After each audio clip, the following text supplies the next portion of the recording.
Reflections with theologian Father James Bacik, lecturer and campus minister at the University of Toledo. I think our long history of tradition of civil debate and of working things through the political process probably will be in our favor as we go about all of this. And we also have the terrible experience of the Civil War to see what happens when you really can't debate it or don't work it out properly. Today on Reflections, Father Bacik talks with Father Robert Kirchner, a priest from St. Clement's Parish in Toledo, Ohio. The topic of this week's Reflections is the abortion debate, legal considerations. And now, here is Father Bacik.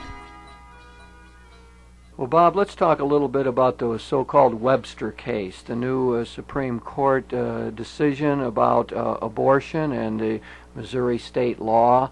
It's certainly fostering a lot of debate at the moment, and it's going to continue to do so. I was thinking of it in terms of the larger experience and legal procedures in the rest of the Western world. I know I've read some things that indicate that there's a much greater sense in the other Western industrialized nations for restricting abortion. I mean, there seems to be a general sense that the fetal life is deserving of respect and that there has to be certain restrictions on abortion. And I guess there's also sort of a stronger social context that you need to have support for mothers and children and so on. So could we, I don't know if you want to say much about that, what happens in other industrialized countries along this line or not. Well, I don't know an awful lot about what happens in other industrialized countries. I have enough trouble keeping up with what's happening here. But I do think one has to remember that that may be the right response, a right response for the wrong reason, because those countries come from a corporate or corporate estate background, a lot of them, that tends to regard the individual much more as belonging to the property of the state, and so that while I don't think any of them have that feeling to that point any longer, nonetheless I think that idea is floating around in the background of their political and legal reflection and universe of discourse, and I'm not sure that that's a healthy thing. We have a great tradition of the freedom of the individual so far as possible, certainly at least from the state, that the individual person has his own autonomy, and along with that autonomy, part of our tradition, and this is part of the whole debate on which the thing turns, a responsibility. In the measure that we are free, in the same measure we are responsible. If I have no choice about doing something, then obviously you can't come up and say, why did you do that? I can just say, I had no choice. I was not free. I'm not responsible for it.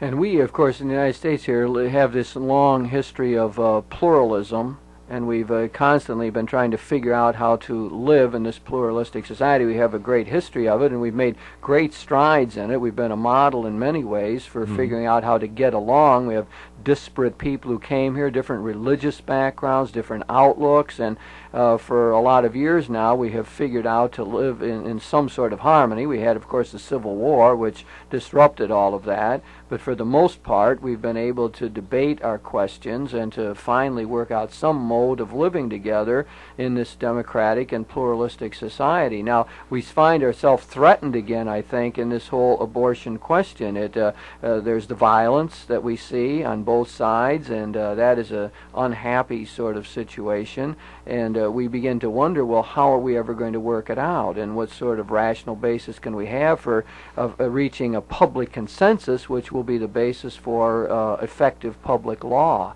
So I think our long history of tradition of civil debate and of working things through the political process probably will be in our favor as we go about all of this. And we also have the terrible experience of the Civil War to see what happens when you really can't debate it or don't work it out properly. Yes, although in the political order I think that leads to almost inevitably to compromise, and from an ethical point of view, compromise is something that doesn't seem to be in sight. Certainly, I think that there is much more common ground between those who tend to favor access to abortion and those who would deny it than is generally thought. I think that we have to go and search out those values. But with regard to public policy, the idea of maintaining the public order, I think very often we have to compromise and we have to live with some things that we would prefer not to have to live with. But by the same token, that's the price we pay for getting some of the things that we consider of great importance.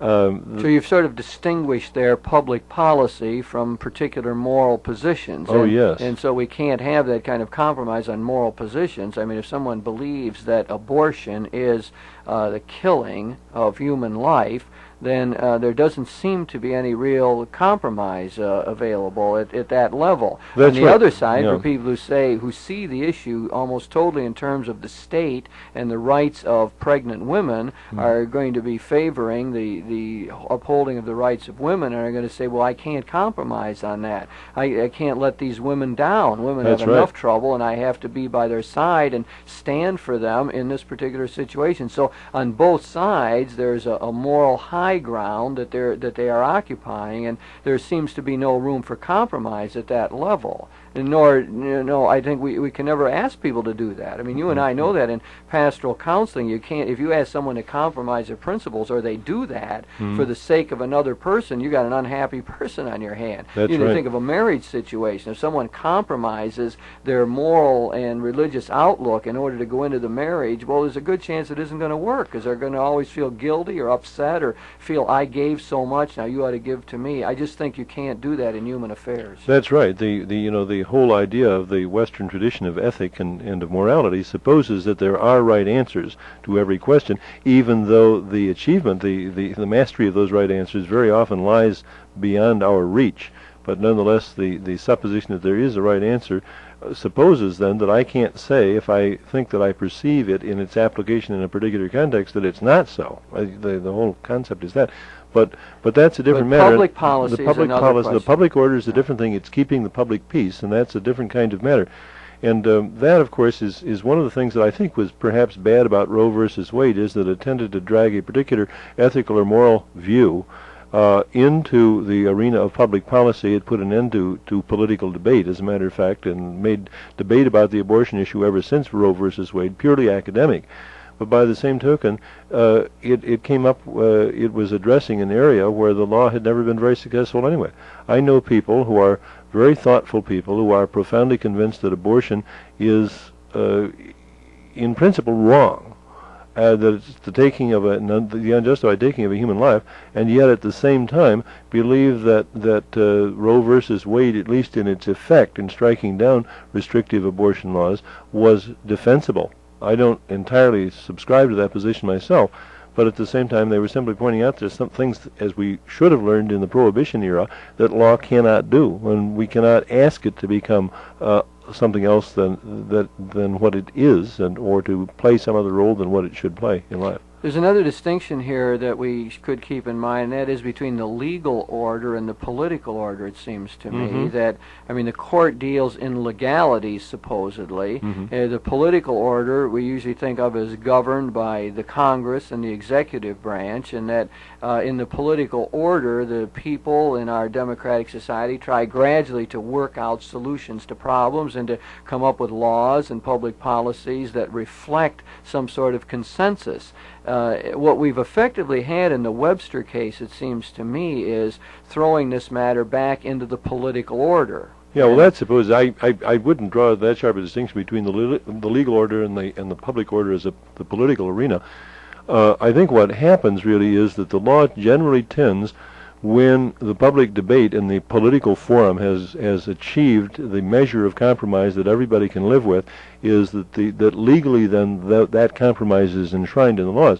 And well, Roe versus Wade went the opposite way. Well, We exactly. didn't have any sort of political consensus. That's right. It didn't express a consensus, and the lawyers have had for a long time a phrase that describes that situation exactly when they say that a matter is not yet ripe for decision.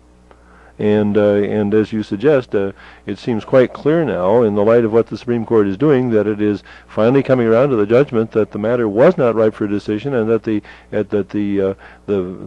violent debate that's going on ever since then, or not debate so much as the violent expressions of repudiation or of support that decision gave rise to, are ample proof that the matter was not ripe for decision. Let's just go back to Roe v. Wade and recall what it really effectively did.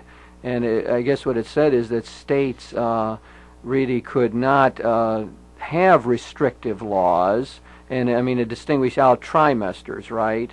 Yes. And it said that they really could not make laws during the first trimester that would prohibit abortion, right? Yeah, and that they took away every kind of, as I recall, and it's been a while since that thing came out, but as I recall it, it took away any kind of consideration on which the state could prohibit abortion during the first trimester. Now, there's the practical thing that's involved in that, and that is that by the very nature of the case, it's pretty hard to see that abortion has taken place. In fact, early on in a pregnancy, to establish some kind of thing, it would seem to be an ineffective law. But what the court was doing was appeared to be repudiating the principle that the society or the father of a child, an unborn child, or the family had some kind of claim upon the mother who was bearing the child. And that seemed to be the real difficulty. Then the state could bring in some limitations that concerned maternal health during the second trimester of pregnancy with abortions, because it becomes a much larger, if you will, medical problem apparently in aborting a child in the second trimester. And in the third trimester, that the state might very well be able to pass legislation which would be reflective of a concern for fetal health.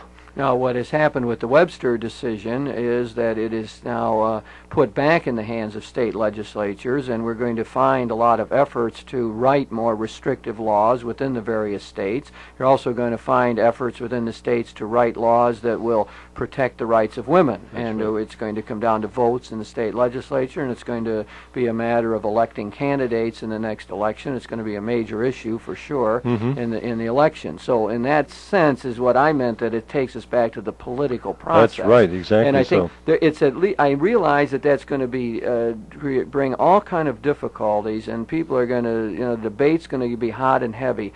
But in the long run, it seems to me it could be of value. That is because it's our really only chance to solve the problem. The problem can only be solved, it seems to me, if we find enough consensus, enough middle ground to produce a public policy that we can live with on both sides. I think that's what we have to get, and debate at the state levels might well further that. Yeah, the tragedy, I think, that one can nail on the framework of Roe versus Wade is that when the debate resumes, it is going to resume among people who have been driven to positions far more extreme than they would likely have been driven to had not any effective decision-making process been taken out of the hands of the community by the court.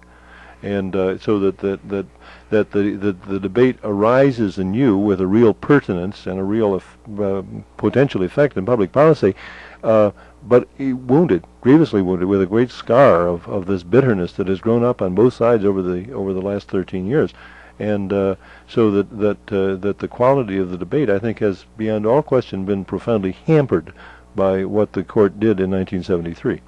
Bob, let's look at some material that I'm borrowing from Father Richard McCormick. He's a Jesuit theologian, one of our outstanding moral theologians. He wrote an article called Abortion, the Unexplored Middle Ground, and it was in a journal called Second Opinion, March of this year, 1989. And in there, he lists 20 different things that he thinks can serve as a basis for this unexplored middle ground. He's trying to come up with ideas that we all could agree on. So he has things like this. There's a presumption against the moral permissibility of taking human life. Presumption against that. He thinks we ought to get agreement. And he says abortion is a killing act. We ought to be able to say that straight out and so on. Now, getting down to the focus we're taking here on the law side of the legal side, he points out at number 10 in his listing, says Roe v. Wade offends many people, and so did previous prohibitive laws. He said we really ought to be clear, and I think you've brought that out, that it was, in a sense, from our viewpoint at least, out of the Catholic tradition, is that it was, premature kind of law, that it didn't reflect the public consensus. It offended a lot of people's sensibilities in the country. Now, next point he makes, he says that he thinks we ought to be able to agree on as part of this debate, is that unenforceable laws are bad laws. And of course, when you start thinking about that in the United States, we think immediately of prohibition. And so prohibition really was not enforceable, and it produced the speakeasies and a lot of crime and so on. And eventually prohibition had to be repealed precisely because it wouldn't work. And why wouldn't it work? Because there was no public consensus, no public philosophy that stood behind it that people had general agreement on. And therefore people just said, well, we're not going to abide by it. And they went ahead and broke the law, and you ended up with all kind of crime and so on. That I think, in McCormick's viewpoint, would be an example of an unenforceable law, and therefore his conclusion is that's a bad law. Do you tend to agree with that? Yes, I think I would draw a distinction from what Father McCormick says. It's a tremendously important point. I think that prohibition was unenforceable, and I think this is probably true of laws with respect to that would prohibit abortion, is that the very nature of the material, the subject that you're dealing with, makes it difficult, in fact, to verify whether the law is being broken or not. It's not just a matter of the consensus, which is certainly one consideration that makes a law difficult of application, but the other thing is that it's just hard to get at the facts. The people who made bathtub gin or beer in the basement or wine in the cellar, although making wine, of course, was legal for a household up to 200 gallons as a result, incidentally, of the Prohibition era laws, but it was hard to verify that the law was being broken. And if you have a law like that on the books, and it's easy to break, then it seems to me that erodes respect for the law in general. Mm-hmm. Now, the thing is that you might say that there are probably a lot of people who don't like the income tax laws. But the point is that it's fairly easy, given the IRS and its survey of that whole business of income and record keeping, it's fairly easy to verify if somebody's breaking it, and therefore whether there's a consensus on how much tax we have to pay or how it's paid, nonetheless it is an effective law in the sense that it's enforceable.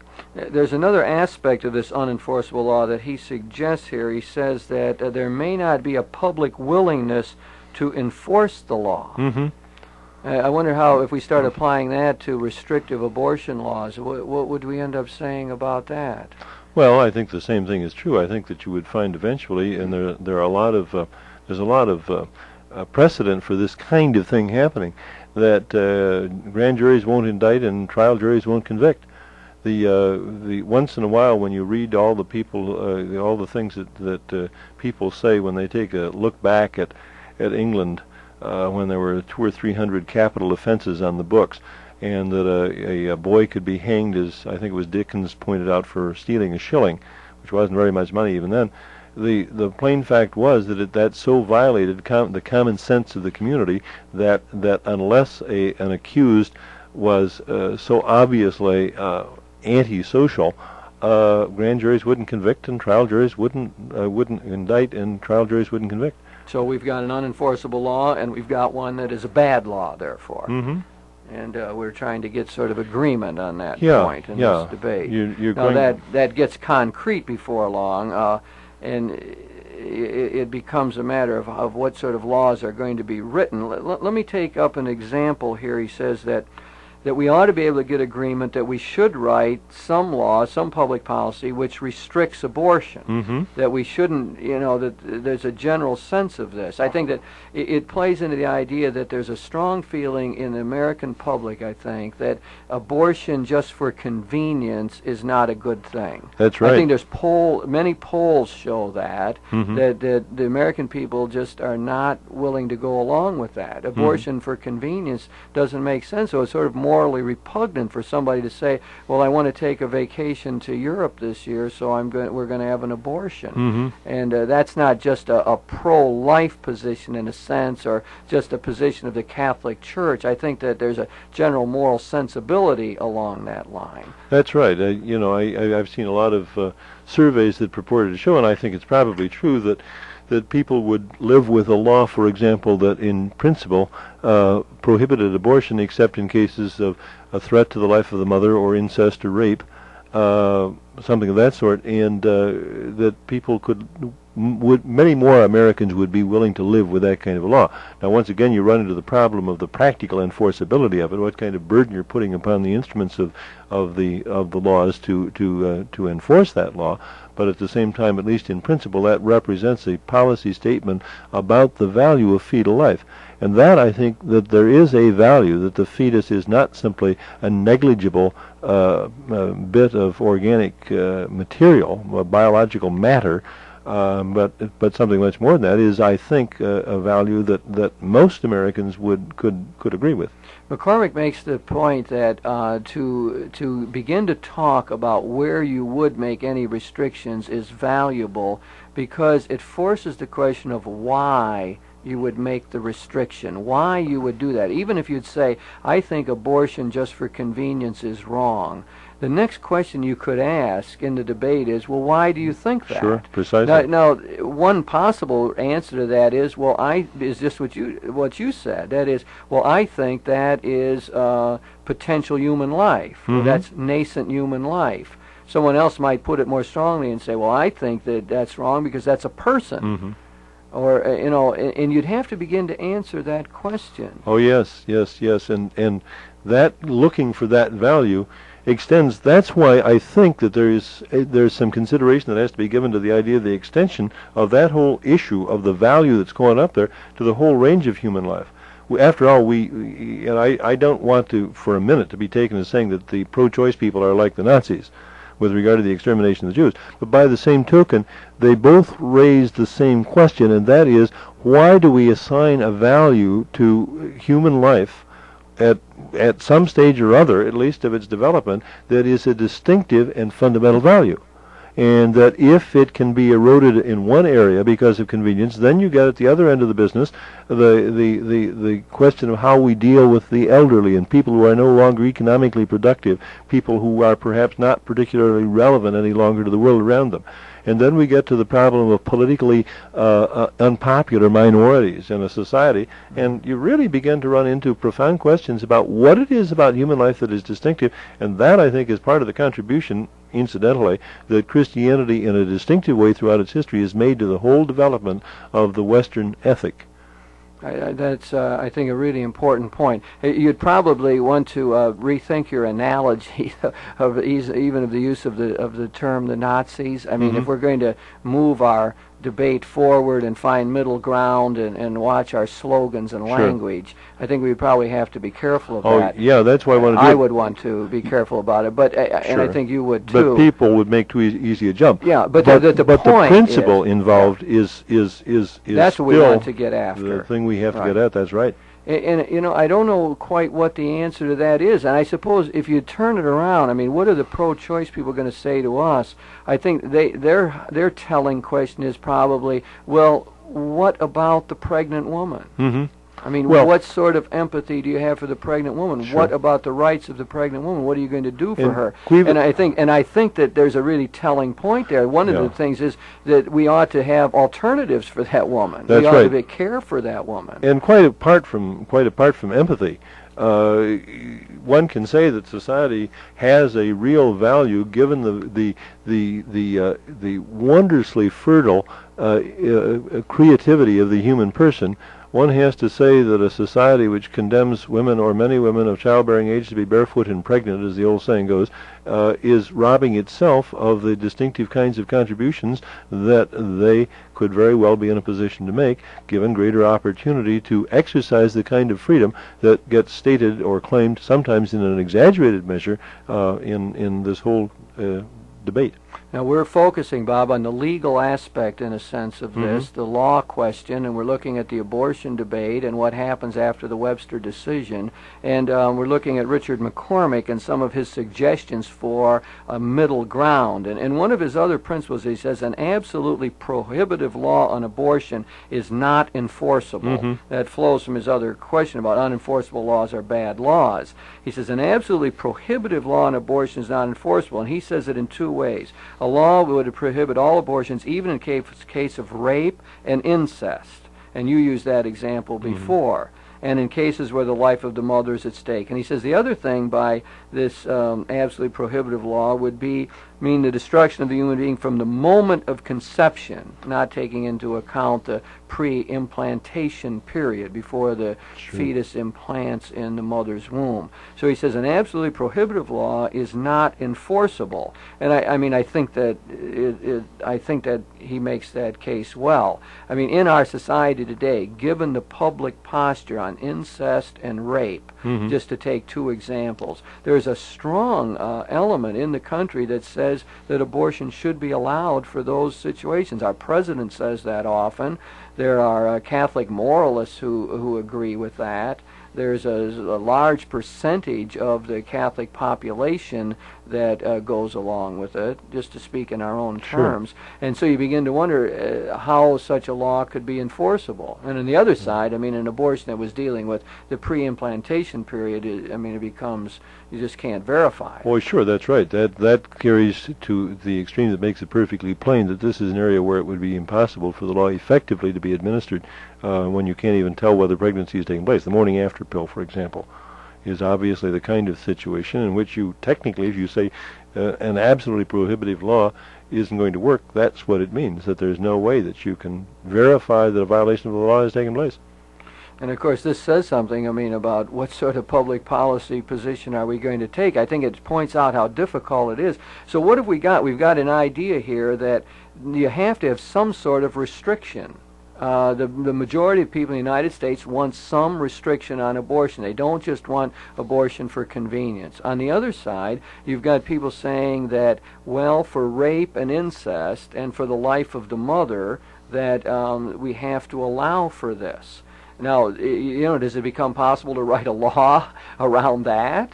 Around those sorts of concerns and the amount of consensus we have. I think that's the kind of question that we're going to be facing. Yes, I do think that, as a matter of fact, there were laws before, state laws in various states before Roe versus Wade. I don't know this for sure, but I have the distinct impression that there were laws which were framed exactly that way. Yeah. And, we might well get back to that as we go along. Well, Bob, there's so many aspects to this thing, and that the debate is really complex and difficult. We've been trying to look at what are the aftermaths here of the Webster decision, and it's going to promote new debate, and we're looking for some sort of common ground. And the ones that we suggested here were the ideas that unenforceable laws are bad laws, and the other idea there's got to be some sort of public policy restrictions on abortion, and finally that absolute prohibitive laws against abortion really are not enforceable at this point. That might provide at least some framework for continuing the discussion.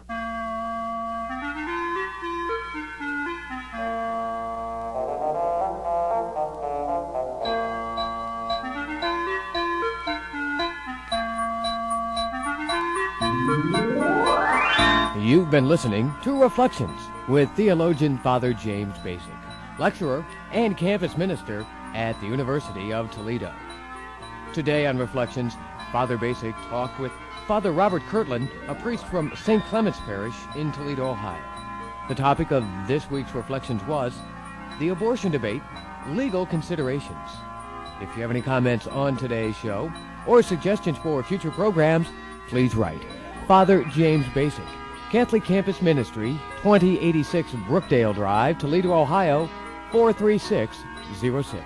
Funding for this program was provided by the Catholic Communications Commission of the Diocese of Toledo.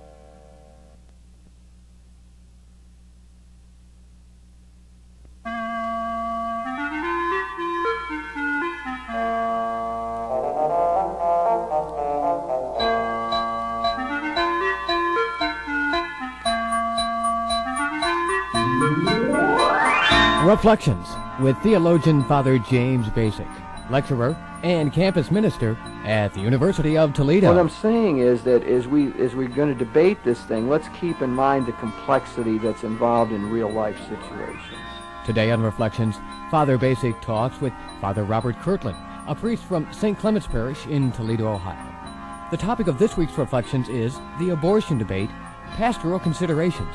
And now, here is Father Bacik. Well, Bob, I appreciate you taking time out from a busy schedule to come and discuss with me, but it's well worth your time because we're going to be talking about one of the most important issues of our age, I believe, and that is the whole abortion debate. And it's been with us for a long time in this country. It was sharpened by the decision of Roe v. Wade by the Supreme Court, which effectively gave the right to abortion to women in our society. And now it's been further sharpened and intensified by the recent Webster decision. We might just refresh our minds a little bit on what Webster has done. It had to do with the Missouri state case and the laws in the state of Missouri, which it largely upheld. And those laws, in some way or another, restricted abortion. Very minor ways, but there was restrictions on the availability for abortions in the state of Missouri. That's what the law said. And the Supreme Court fundamentally upheld it. I mean, it gets very complex, and the justices had different opinions on the whole thing. In fact, you might explain this a little bit to me, but there really wasn't one majority position that 5 people signed, was there? That's right. The justices and decisions, especially ones where the justices themselves reflect the divisions in American society, may garner 5 votes for the result of the case, but there aren't 5 of them who agree on the rationale on which their voting for that decision rests. And it's issues of this sort that very often happen that way. One of the great previous ones was Griswold v. Connecticut many years ago, which struck down state laws that prohibited the dissemination of information about birth control and birth control devices in the state of Connecticut. And there were, as I recall, there were 7 separate opinions written by various justices, and there was no decision of the court, which is what the majority rationale statement is in a case where there is where 5 justices or more will vote for the decision. And there will be more cases coming up on the abortion question. The Supreme Court has been willing to hear those, or has accepted those. And I think that we begin to get some sort of feeling for the court on the abortion questions in the opinions that were written. I mean, just the news reports you get out of it. I mean, I know that Judge Scalia really thought that Roe v. Wade just ought to be outright overturned and felt the court had backed off of it. And I get the impression that the Chief Justice, William Rehnquist, felt that he doesn't find in the Constitution sort of the basis for supporting Roe v. Wade. And some of the other judges, it seemed to me, agreed with that. So, in other words, you're getting people here who have different opinions, but you start to get a feeling that the general support for Roe v. Wade is not there within the court. And you have 5 people who, for one reason or another, are not going along with that, although I guess Justice O'Connor would be the one that people don't understand. I know I saw Judge Bork on television saying that in reading the opinions, he still was not clear in his own mind which way that Justice O'Connor would go when it came down to, are you going to overturn Roe v. Wade or not? Most of the news reports I read claim that they see the handwriting on the wall and that she's going to go along with that eventually. Well, I think that's foolish. I think the thing that fails to be thought is that is supposing that those people on the court are deciding simply on the basis of the way they feel about the abortion issue in private life, and they're lawyers, they're good lawyers, and they're looking at the legal considerations. Somebody could perhaps favor abortion as a permissible value and still feel that it would be ineffective to change the laws in a fashion that would embody that, or vice versa. Justice Scalia's reasons, and I haven't read his opinion, and I don't know why he was in favor of reversing Roe versus Wade explicitly, but one assumes that it was on the basis of legal considerations and not simply his convictions, personal convictions about the rightness or wrongness of abortion as a course of action. Bob, we're going to continue to debate this in the days ahead, and it's possible to do it from a sort of abstract legal point of view. What's the law all about, and how are we going to find proper public policy, and so on. You can look at the question from many perspectives and aspects, but I'd like to sort of introduce what I might call the humane perspective here into the debate.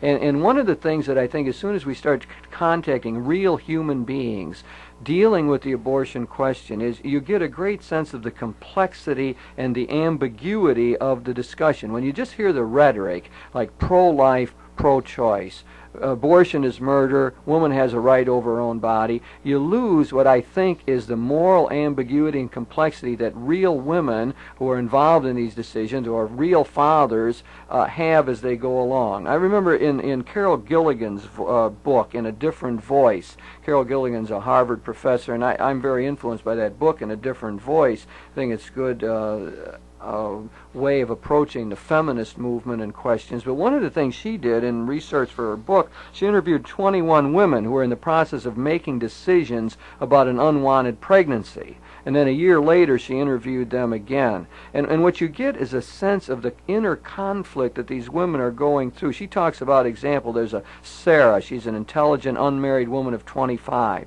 deciding about an abortion. And to hear her language, she admits the reality that this, as a baby, just sort of dumped me out of my head, she says. In other words, what was growing inside of her was a baby, she thought.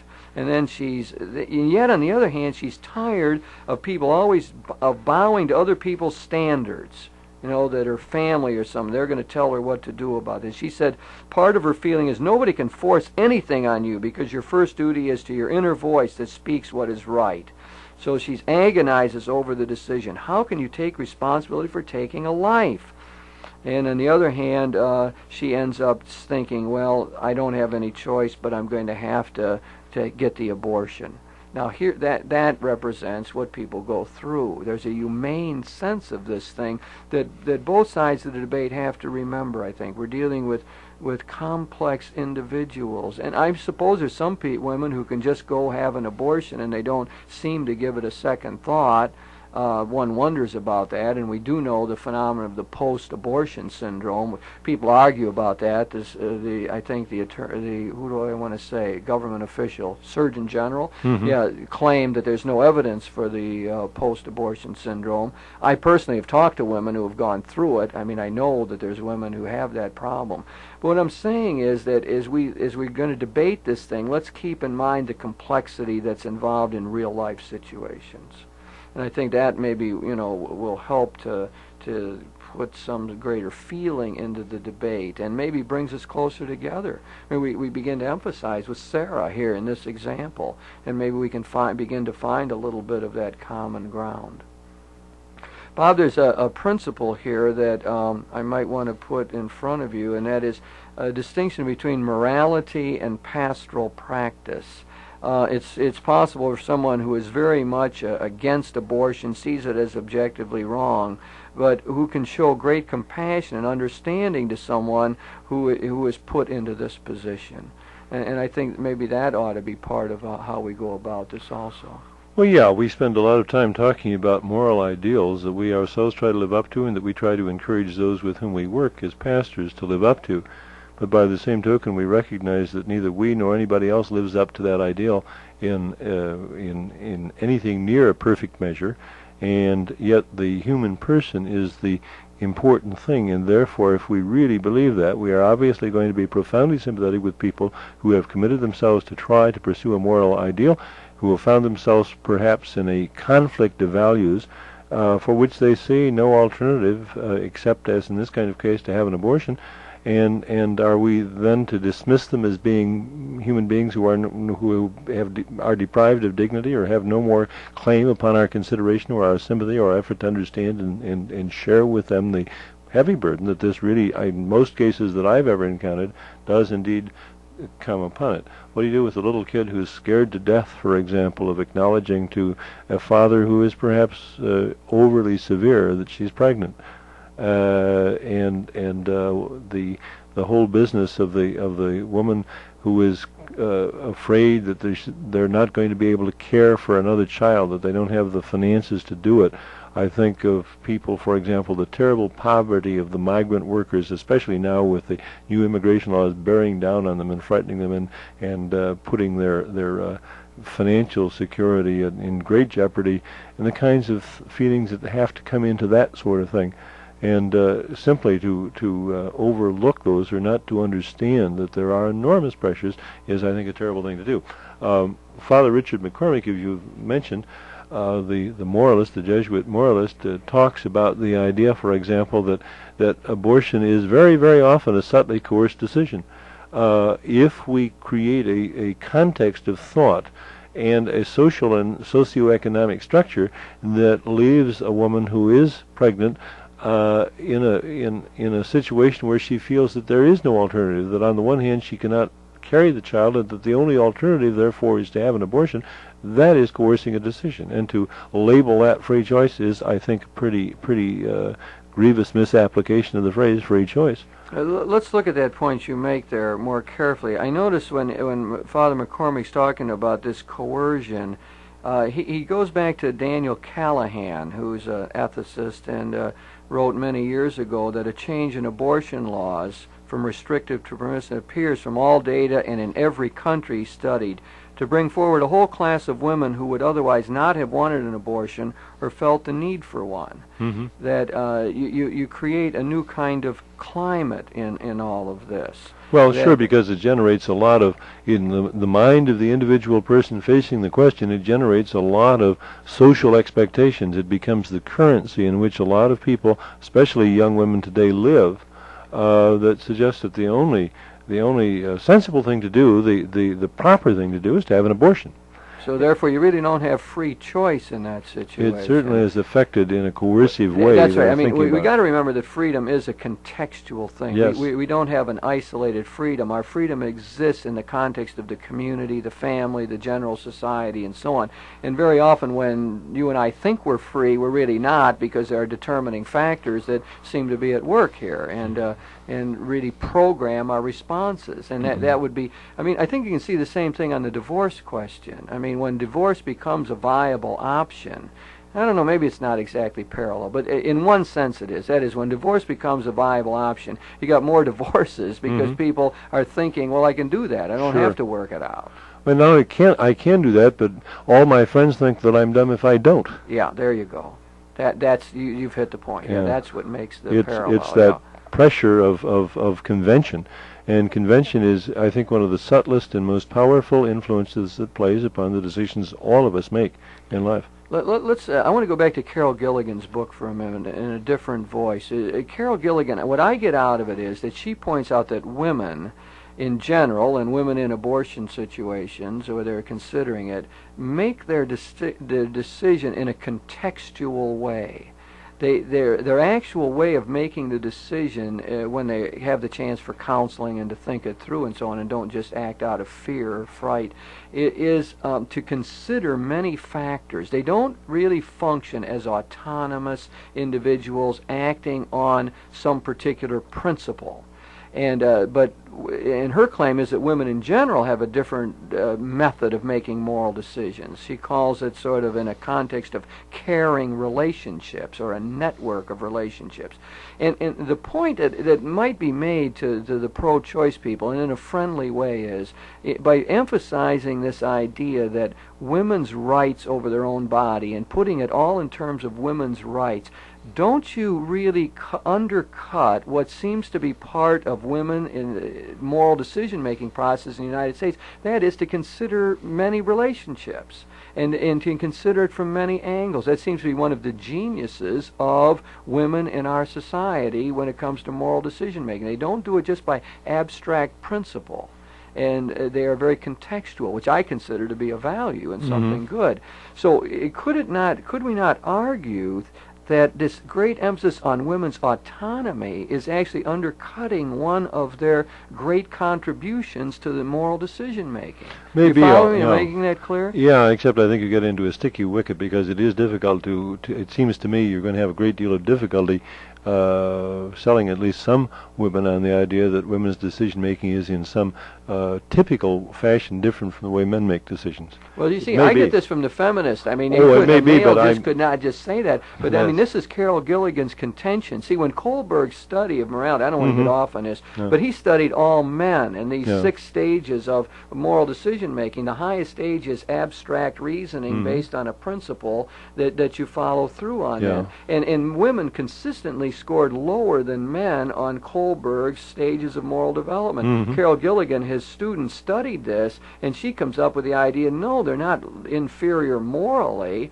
They have a different mode of moral decision-making. And there's a lot of feminists who are willing to accept that now. And you see, what you do the other way, you set up in the culture an ideal that the ideal person acts sort of unemotionally and on the basis of principle and does so autonomously. That's often what we think of as adulthood in the United States. And I think that isn't the best model of adulthood. I think adulthood has more to do with relationship and context and caring relationships. And that really ought to be brought in. Maybe the argument's too subtle even to make. I don't know. Yeah, but at least I it's pretty difficult to verify, and it does seem to me that it would becloud the considerations you're going on, because if it's leaning on a rather crooked stick, I think, to put too much weight on it.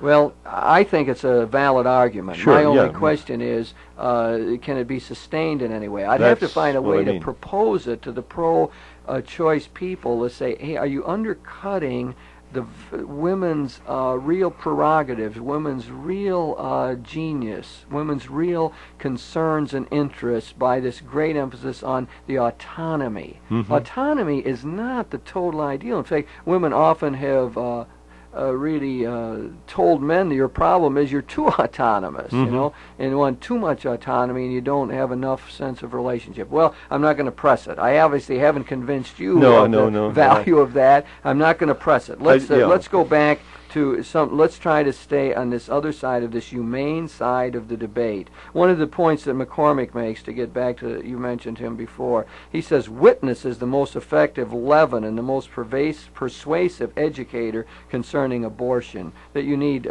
witness. And I'll take a witness in my own pastoral practice that I thought was valuable, that showed there's an alternative. I remember there was a young lady in a congregation I served. She was in the choir. She got pregnant. She decided not to have an abortion. She was going to bring the baby to term and adopt it out. And all during her pregnancy, she was very visible in our church. She continued to sing in the choir. People were very supportive of her. People brought forward material help for her, financial, emotional support, and so on. And she became, like, you know, a very important part of our congregation throughout all of that. People were very concerned. Now, I thought that was an example of public witness. What I thought it did was tell the other young women in the congregation there's a viable alternative. Look, you see her. You don't become a pariah because you have become pregnant. Exactly. Yeah. And I think that would be an example to me of witness. You have to be able to see how it actually could work out. And she did have the baby. She did adopt it out. She later got married, and all of that became part of the concern of the Christian community here. They really wanted to be with her in the midst of this difficult time. Yeah, and that kind of witness certainly is profoundly influential, I think. But I would go a step further and say that it should not only be that personal kind of sympathy and interest taking and the proffer of help, but I think that it should be institutional as well. I think that I'm thinking here not so much of the single person who becomes pregnant, but I'm thinking, for example, of the married person who, for one reason or another, thinks in terms of alternatives to abortion and finds a social context in which there is help to care for a child, in which there is economic assistance for the needy, so that we get past the point. There's been so much said in reaction to the Webster case, the decision of the Supreme Court last week, about what this is going to do for poor women, what an impact, a negative impact it's going to have on them. That seems to me that there is a certain sense of saying that we can't effectively solve the problem of poverty in such a way as to allow people who would normally be bearing children from doing so, because they would bring them into a world of poverty. I find it difficult to imagine that in our prosperous country we can't institutionally do a better job of guaranteeing the kind of family and maternal assistance and the kinds of expenditures for the care of children and their education and their medical care and all of that kind of thing, and to do a better job than we are doing. Yes, I mean, we would really, it has to be part of any viable solution to this debate. Yes. I mean, you cannot just have, because what will happen, the pro-choice people often bring up that it's the poor women who are really suffering, and That's what's right. going to happen is the wealthy women, can eventually fly to Europe if they want to do it, or someplace else, or transport themselves to a state with less restrictive laws, which is, my guess, is what's going to happen here. I mean, we're going to have some states that are going to, because of the constitution of their state legislature, are going to have more open policies on abortion than others. Just as was true before Roe versus Wade. That did happen, that's right, yeah. And I suspect that is going to happen. But anyway, my point was that there's an argument that says it's the poor women who suffer. And I mean, I think you got to grant there's something legitimate about that, right? That's right. And so therefore the response isn't, as Brian Hare likes to say, to use the final solution, which is to kill the unborn fetus here, but to look for other ways that are more moderate to deal with the problem, one of which would be to provide for women who want to carry their babies to term. Sure. In fact, the poverty itself is that which diminishes the freedom of choice. And it is therefore the poverty itself and the social condition in which that poverty exists that compels, seems to many women to compel them to have an abortion.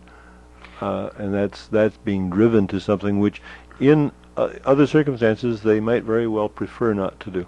I think I have certainly talked to women who feel as though they were not free in the abortion decision, who have had abortions. They will talk like that, like I lost my head, or there was so much pressure, or there's no way I could tell my parents. There really was not freedom. Or my mother was insistent, or my boyfriend was insistent, that all of that kind of thing. The last That's right. statement is very prevalent, isn't it? Oh, that yes. My boyfriend was insistent, yeah. Yeah, and that perhaps gets back to your business of the personal context of women's decision-making, that men perhaps are less responsive to that kind of thing. Yes, it also highlights the women often taking into consideration other factors in making their decision, other than just their own personal interest. Yes.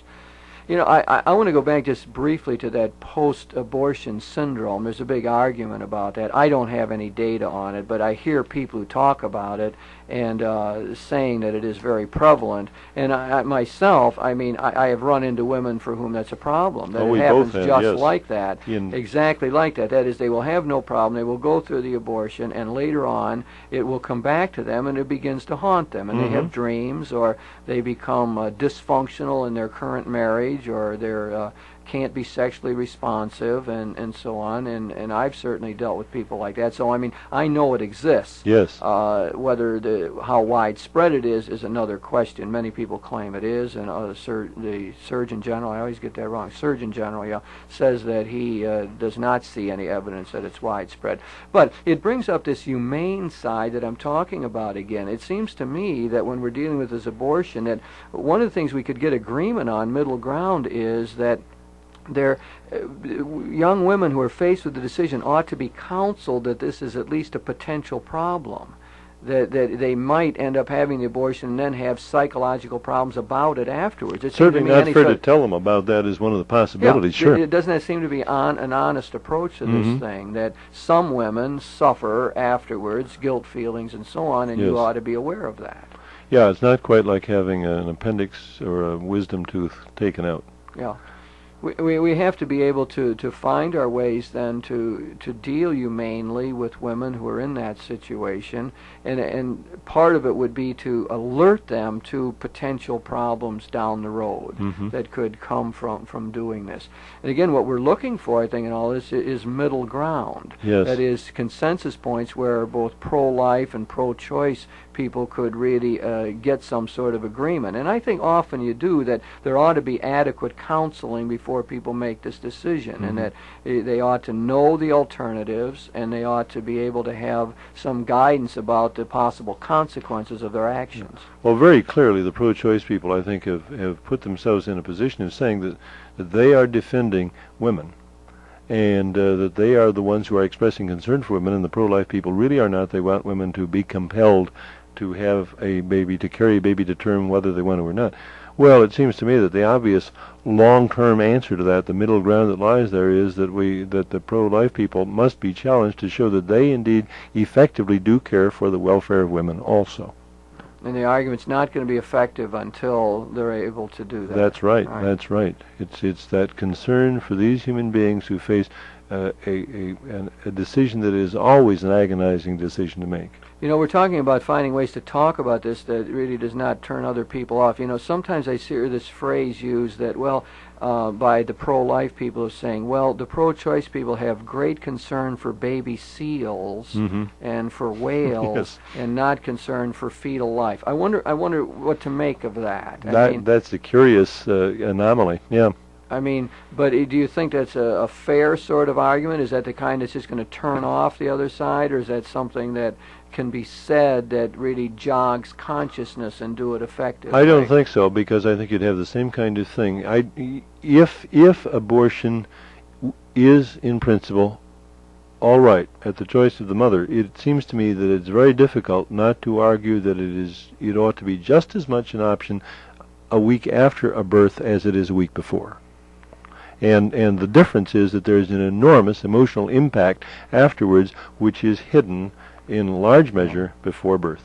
Yeah, and I think then you're back to that question: why would you oppose infanticide and before abortion? Right? I Precisely. mean, you've got that sort of question that lurks behind there that you would have to work out. Yeah, and one can draw all kinds of invidious applications of that principle, but at the same time, of that idea. But there is a principle, I think, embedded in it that needs to be looked at fairly by anybody who would approach the issue honestly.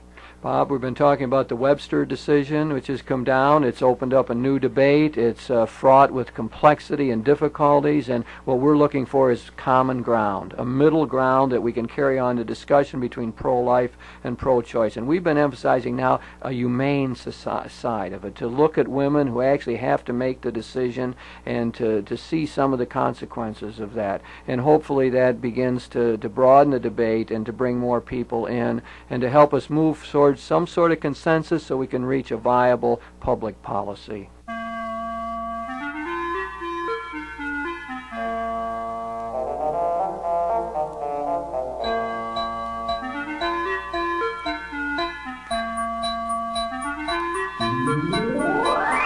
You've been listening to Reflections with theologian Father James Bacik, lecturer and campus minister at the University of Toledo.